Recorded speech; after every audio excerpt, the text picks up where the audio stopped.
Une question qui se pose souvent et que je me suis posée lorsque j'ai fait mon montage personnel, donc je rappelle, j'ai 14 panneaux qui sont distribués sur 6 pans différents, donc 6 câblages différents, basés sur des IQ7 et M215. Donc, comment rejoindre ces panneaux vers le tableau divisionnaire qui se trouverait par ici? Je rappelle que le tableau divisionnaire, donc là où se trouve le Q-relais et donc tout le traitement qui va ensuite être connecté vers le tableau principal, lui doit rentrer en 3G de 5, donc c'est ce câble-là, pour ensuite être connecté au Q-relais et être traité. Ce câble-là, donc, il n'y en a qu'un seul qui peut rentrer, donc on ne va pas faire chaque pan aller jusqu'au tableau divisionnaire. Donc le principe, c'est d'utiliser des boîtiers de dérivation. Donc là, en l'occurrence, j'en ai pris un gros pour expliquer le schéma. Et donc on va partir sur un scénario simple basé sur deux pans. Un premier pan qui se trouve à droite et un deuxième pan qui se trouve à gauche. Donc pour l'exemple, j'ai pris des M215. La situation est exactement la même avec les IQ7 ou les IQ8 à venir. C'est simplement le câblage qui est différent et le système de connexion qui est différent, parce que en fait, c'est les nouveaux connecteurs. Le principe, quoi qu'il en soit, est le même pour que ce soit les M215, 250 ou les IQ7 et IQ8, c'est d'avoir un câble de chaîne. Donc c'est pour ça que quand vous commandez vos matériels en face, vous devez vraiment avoir dans votre tête et lors de la commande la vision claire de votre schéma, parce que vous avez besoin d'une terminaison. Cette terminaison se trouve en bout de chaîne de connexion. C'est-à-dire qu'on imagine qu'ici, enfin c'est même pas on imagine, c'est qu'on a trois connecteurs. 1, 2, 3. Donc on aurait, même 4 d'ailleurs, donc on aurait 4 M215 qui peuvent se connecter sur ce câble, donc ils sont chaînés avec la terminaison de ce côté. Donc on part de la terminaison, on prend le premier micro-onduleur, on continue le deuxième micro-onduleur, on continue le troisième micro-onduleur et le quatrième micro-onduleur, et ensuite on va se rejoindre quelque part. Et on traitera de la suite après. Dans le deuxième, le deuxième pan, donc une deuxième chaîne complète, donc là on doit en avoir 8 ou 9 je crois. D'ailleurs on voit au passage que je vais devoir acheter le terminaison parce que je n'ai pas de terminaison, c'est du matériel d'occasion. Donc dedans il y a justement un câble dans un boîtier de dérivation qui était en extérieur, donc ça clairement c'est pas possible. Par contre moi j'ai environ 8, je crois, attends, 1, 2, 3, 4, 5, 6, 7, 8, ouais c'est ça. 8 et 4, 12, donc j'ai bien 12 connecteurs. Donc cette terminaison se trouve ici. Ensuite, on a les 8 différents connecteurs avec à chacun les M215 sont connectés dessus. Et quand on arrive en bout de chaîne, on tombe sur ce câble. Donc attention, le câble pour les M215 est différent des câbles pour IQ7 ou IQ8 parce qu'en l'occurrence, là, on a une file de masse qui est dans ce fil. Dans les IQ7, IQ8, donc les nouveaux câbles en face, vous n'avez que deux câbles. Vous n'avez pas de câble de terre, parce qu'en fait, il n'y a pas de terre qui est géré par le matériel, les micro-onduleurs. Donc ne soyez pas surpris de ne pas avoir le troisième fil, il n'existe pas. C'est pour ça justement que vous avez besoin de connecteurs rapides. Connecteur rapide, c'est un connecteur tel que celui-là, qui est prévu pour être étanche et pour interconnecter le 3G25 normal, donc celui 3 fils qu'on a ici, avec le câble donc d'IQ7, M215, M250 ou IQ8. Ce câble ici, donc vous allez avoir un câble, une prise mâle et une prise femelle. Bon, il n'y a pas vraiment de... Enfin, moi, je ne sais pas s'il y a vraiment une norme. Quoi qu'il en soit, moi, j'ai plutôt l'habitude de mettre le mâle depuis la fin de terminaison ici et la femelle qui démarre vers le 3G25 pour aller se relier. Donc, mais quoi qu'il en soit, vous avez vraiment besoin de ces deux prises. Donc ça veut dire que pour connecter deux paires, comme là, donc j'ai deux pans, j'ai besoin de 4 prises, 2 mâles et 2 femelles. Faites bien attention à ça parce que lorsque la commande, une fois que vous l'avez reçue, recommandez cette pièce qui ne coûte pas grand chose lors d'une commande globale, mais par contre à l'ajout, c'est une galère sans nom. Moi, j'ai vraiment lutté pour en trouver parce que les frais de port sont hallucinants pour ces petites pièces et on n'en trouve pas si facilement que ça sur le marché. Donc, vraiment, comptez, quitte à avoir de l'excédent, c'est pas grave si vous envisagez de faire évoluer votre plateforme, ça sera toujours pratique. Moi, j'en ai pour une dizaine de réserves. Mais ça, vraiment, ce connecteur rapide est obligatoire. Enfin, obligatoire. Rien n'est obligatoire, mais c'est quand même plus prudent, notamment pour la notion d'étanchéité qui est ici, puisqu'en fait, lorsqu'on va serrer, on va permettre de rendre ce câble complètement étanche, sachant que vos panneaux solaires sont à l'extérieur. Attention, dans le cas des câbles en phase, et vous voyez bien le cas d'ici, c'est que ce câble est court. Donc, vous n'allez pas avoir une très très grande marge après le dernier connecteur. Donc c'est quelque chose qui risque d'être nécessaire si vous avez des rallonges à prévoir, c'est-à-dire que vous allez en avoir besoin de plus que un seul, ou du moins il va falloir préparer votre design, ça c'est sûr et certain. Moi j'en ai utilisé, je crois que j'en ai une quinzaine qui sont distribués sur les différents pans, donc vous imaginez, ça fait vite beaucoup. Ça vaut à peu près 10 balles la paire ou 15 balles la paire, donc ça monte très très vite en chiffres ces petites pièces.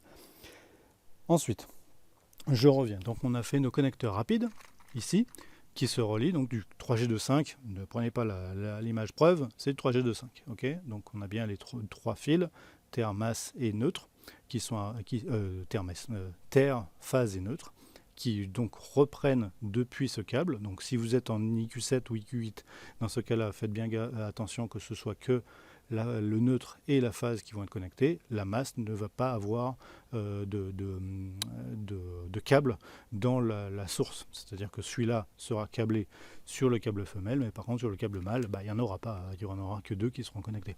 Ah oui, au passage, ces petits triptyques là sont très pratiques parce qu'en fait vous avez les lettres qui sont affichées. Donc vous voyez que celui du bas c'est la masse, celui du haut à gauche c'est la phase et celui du haut à droite c'est donc le neutre.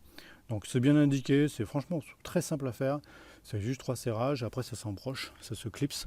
Et ensuite après on n'a plus qu'à serrer ce câble ici pour le verrouiller et ça bouge plus. Et franchement moi je regrette pas du tout ça, il m'en manquait donc j'en ai commandé un très grand nombre pour en avoir de stock.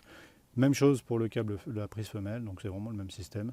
Et donc du coup les deux s'emboîtent. Et quand ils s'emboîtent, juste pour que vous compreniez, on a le système comme un triangle.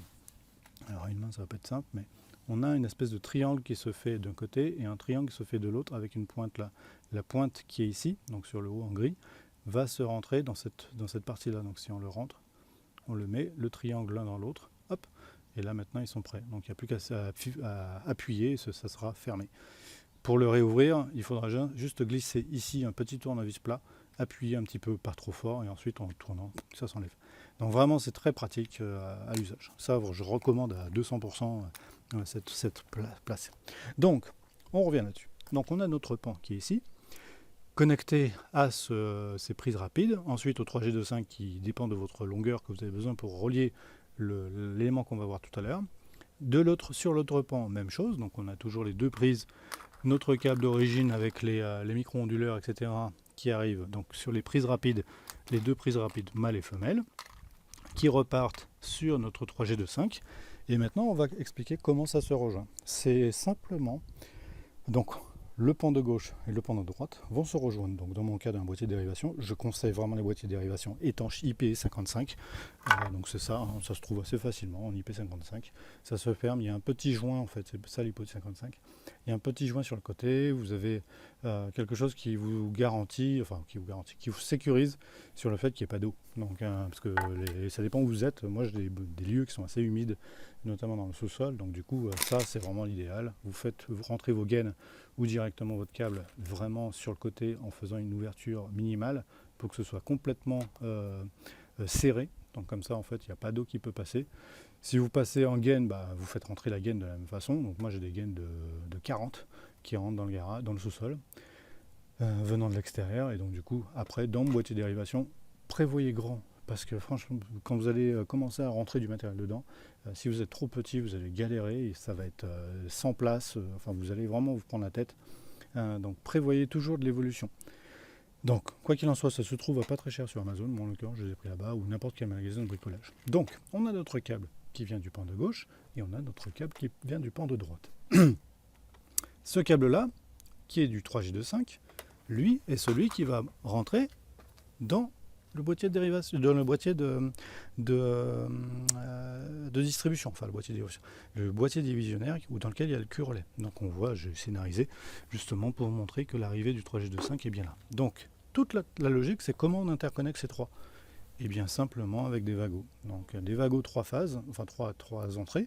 Il en faudra bien sûr 3, puisqu'il y a 3 fils, un de phase, de masse et neutre. Donc il faudra faire entrer celui-là pour la phase. Attendez, on va le faire comme ça. Hop. Celui-là va rentrer pour la phase.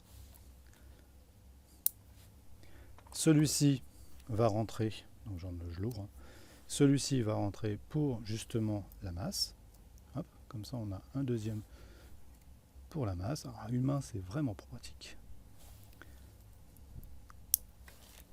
Et le troisième va rentrer donc pour le neutre.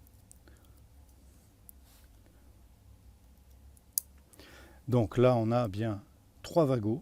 Pour l'instant, on n'a qu'un fil qui est le pan de ce côté-là, donc le pan de droite, qui rentre chacun dans le wagot. Donc on n'aura plus qu'à mettre les 3 fils de ceux-là dans chacun de son côté, et puis les 3 derniers fils qui correspondent justement à celui qui partira sur le tableau divisionnaire dans les mêmes wagots, donc neutre, masse et phase. À ce moment-là, en fait, vous avez un schéma en étoile de base. Donc en étoile veut dire qu'on a une interconnexion qui se fait entre les sources. Enfin, dans ce cas-là, c'est une source, qui est de ce cas-là, c'est le tableau divisionnaire, vers 2 destinations, qui sont les 2 pans de vos chaînes de panneaux solaires. Attention, quand on parle de pans, il faut quand même respecter la norme de base, qui est de compter le nombre de micro-onduleurs que vous mettrez derrière le cure-relais. Suivant les versions des micro-onduleurs que vous avez un nombre limité qui va à peu près autour d'une dizaine maximum dans les EQ7, puisque en fait ça dépendra de la puissance maximale qui sera envoyée sur votre réseau. Ce câble-là ne gère que 20 ampères en fait en sortie, puisque tout le montage qui est sur du cure-relais c'est du 20 ampères max. Donc vous divisez 20 ampères, enfin vous multipliez 20 ampères par les 220 volts et ça vous donne le nombre maximal qui est en puissance passable là-dessus, qui est environ de 4400 watts. Donc 4400 watts, sachant qu'un micro-onduleur à pic fait 290, ça vous donne à peu près le nombre de micro-onduleurs que vous supportez. Donc moi, avec des M215, on peut en mettre plus, puisque ce sont des micro-onduleurs qui envoient beaucoup moins de puissance. Mais sur les EQ7 et les EQ8, ce sera dans les 290 watts. Donc voilà, donc ça vous permet de pouvoir calculer typiquement le nombre de pans maximum que vous pouvez mettre, parce que ce n'est pas vraiment le nombre de pans qui est important, c'est le nombre maximal de micro-onduleurs. Donc voilà ce que je voulais dire par rapport à cette interconnexion. Donc boîtier divisionnaire IP55, 3 wagots, donc ça se trouve n'importe où. Ensuite des câbles de 3G25 un peu de partout, donc celui qui va vers le tableau divisionnaire qui dépendra de votre longueur et de votre infrastructure et quelle distance vous avez. Attention, le 3G25 dépendra aussi de la distance. Si vous êtes, je crois que c'est 60 mètres max, au-dessus de 60 mètres, il faudra grossir parce qu'en fait, les câbles feront une résistance interne et perdront de la puissance, donc du coup, ils chaufferont surtout. Donc, pour pouvoir passer de la grande distance, il va falloir monter. Donc, il y a des abacs qui existent pour ça, pour trouver la distance maximale. Mais ça, c'est vraiment celui qui va aller vers le tableau divisionnaire. Un conseil aussi, prévoyez de mettre le boîtier, enfin celui-là, le boîtier de dérivation, assez proche des 2 chaînes de panneaux solaires, donc le point de jonction possible. Ça vous évite de payer un grand volume de câbles. Comme ça, vous ne faites passer qu'un seul câble 3G25 si vous avez une tranchée à creuser, etc. Et non pas les 2 câbles, parce que vous imaginez là où il y a 2 pans, moi j'en ai 6, donc s'il fallait que je tire les 6 câbles, ça prend une place folle. Donc moi j'ai des boîtiers divisionnaires, j'en ai 4 je crois, qui sont dans les 3 bâtiments sur lesquels j'interconnecte les appareils. Et ces boîtiers divisionnaires me permettent justement de pouvoir limiter et de n'avoir qu'un seul câble qui passe dans une tranchée. Donc ça aussi, ça fait partie du design à réfléchir lorsque vous faites votre montage. Voilà, j'espère avoir été clair. C'est quelque chose qui m'a vraiment interrogé lorsque on a fait le montage. Et une fois qu'on a été rassuré sur le fait que le schéma en étoile était supporté par le micro-onduleur, ça m'a simplifié le design complètement, parce que sinon j'étais parti pour faire beaucoup de câblage pour arriver dans la zone mètre, quoi. Voilà, bon montage à vous.